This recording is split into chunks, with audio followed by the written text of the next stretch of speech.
let's look at some of the factors, because there are many, some of the factors that make some people empathetic, others sadists. People will say, why is so and so so heartless? Why is so and so always bitter? Why is he quarreling with everyone? Why is he always having this issue? And some people don't have even answers. But let us just look at a few factors or reasons why some people behave the way they behave. Now, psychologically, people who have been brought up in families where there was love, their caregivers, that's their mothers, their guardians, their maids, their relatives, those ones who grew up with the relatives, and they took good care of them. These people, they're likely to show love to other people. They're likely to exhibit the same. But those people who grew up in chaotic environment, if care is not taken, they are likely to exhibit the same. So you cannot give what you've not been given, or what you've not been. You cannot show people the way where you've not passed. That's what they say. Now, I find that these people who had good caregivers, maybe they were given the environment whereby they will express themselves. When they have issues, they can report to the aid systems that are working in the families or in schools or in whichever environment they grew up in. These people, they're likely to show the same. And as I talk, I just want you to look at maybe your friends at your place of work, in the churches, in the neighborhood. People are likely to cause problems. Most likely you'll find that either this person, if they grew up in an environment which was good, as in the families which was good, you'll find that at a point they were exposed to maybe bad friends, peer pressure, or they went to stay in a place whereby they were shown a lot of negativity, and now they decided to adopt that.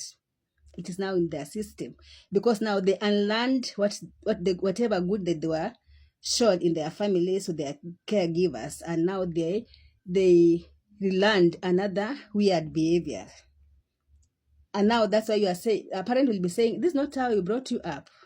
They forget that you went to school whereby you are bullied.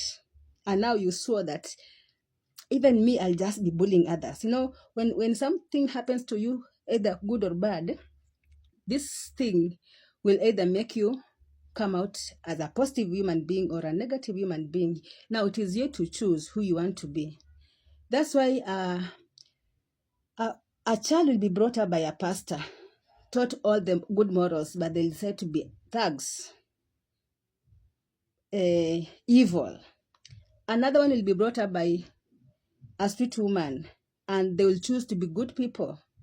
So sometimes it has nothing to do with parenting, but sometimes it is 100% parenting. Now, people are given a free space to express their emotions with love. They were not oppressed. They're likely to exhibit the same. And it's also otherwise on the other extreme. Now, sometimes you'll find that some people, they lack what we call emotional intelligence. Emotional intelligence is whereby you're supposed to understand your emotions and how to respond to your emotions. It begins with self-awareness. Know yourself. When I'm stepped at, how do I react? When I'm relating to people, who am I? How do I relate to these people? At least get to know, there is this Johari wind, whereby there are blind spots, non-spots, and so forth. So get to know, are you this person who is not bothered about other people's emotions? As in, when your emotion is up there, you can treat people the way you want to treat them. You don't have emotional intelligence, zero. So when you're annoyed, you will mistreat people, you will abuse them, you'll do whatever you want to do to them. You don't want to understand them. You don't even understand yourself, and you don't care. But a person who has emotional intelligence, these are people with the common sense. They will know that if I do this to this person, this is what they can feel. Because even me, I don't like being treated like this. And so they'll be able to avoid it or to suppress it for the time being before they find ways on how to sort out those things.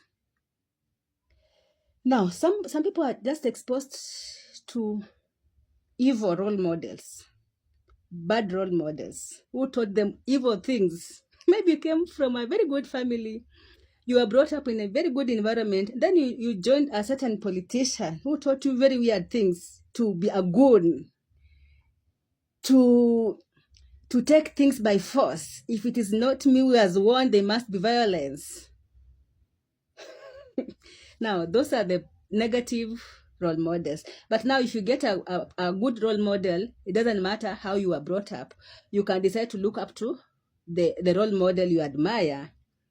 And if your role model has empathy, they care about people. I normally tell people there's a place I worked, and there are very many places I've worked. I've had good bosses, I've had worst bosses. And there's some of them I want to be like them. Some of them I wouldn't want to be like them one bit. You know, someone says, you'll always remember people, how they made you feel. You see, it just comes naturally. Now, that one aside, let's continue. Sometimes when we get out of maybe the violence home, we go maybe in an institution whereby we are now taught about about good morals. We can be taught maybe in churches, in schools, about justice, about fairness, about sharing, about feeling for people. Maybe if someone is sick, how you can take care of them. When people are having some needs, how you can come in and support. These things we learn. If they're not learned in the family institution, they can be learned outside. And now it's upon you to see how was I brought up. Was I brought up in a place whereby we were not used to share? If you have a problem, you just die with your problem. Or you must produce violence for you to be heard. You see, there are very many factors that can make someone lack empathy completely. And some of these people who lack empathy, they have been in a relationships whereby they gave it all. Maybe you had a boyfriend or a girlfriend, and you poured everything into this relationship, believing that it is going to be a long lasting. Or even you are married for how many years, or you are in this relationship for how many years, and then this person was not there. You are the only one who was there, and then they showed you pepe, and they left you on the streets. Or they did very many weird things against that people have been stolen from others in form of relationship or marriage. And so when someone is getting out of that relationship, some of them will say, I wouldn't want to be like that person. I would want to do something the way I was done. But there are others will say, from now henceforth, I'm not going to trust anybody. And from now, I'm going to do what? I'm going to show ladies pepe. I'm going to show men pepe. I'll be eating their money and just leaving them on the streets. I'll be doing this to them and just discarding them. And now you see that it is because of that environment, that relationship, that this person has turned to a beast. Some people have been betrayed by their family members, by their mothers, by their fathers, by their siblings, and they decided to be on their own. They decided to operate without empathy. They decided to mind their own business. Even if they see you dying here, you just die. It's none of their business. There are very many factors. Maybe with the time we'll discuss more, but there are very many reasons why people behave the way they behave. But now, as a person, it is now upon you to say, I don't want to treat people the way I was badly treated. I want to treat people in a good way because I know that bad feeling. I know how I was mistreated. I want to treat people the way I was treated with this person. I felt so good. I felt respected. I felt validated.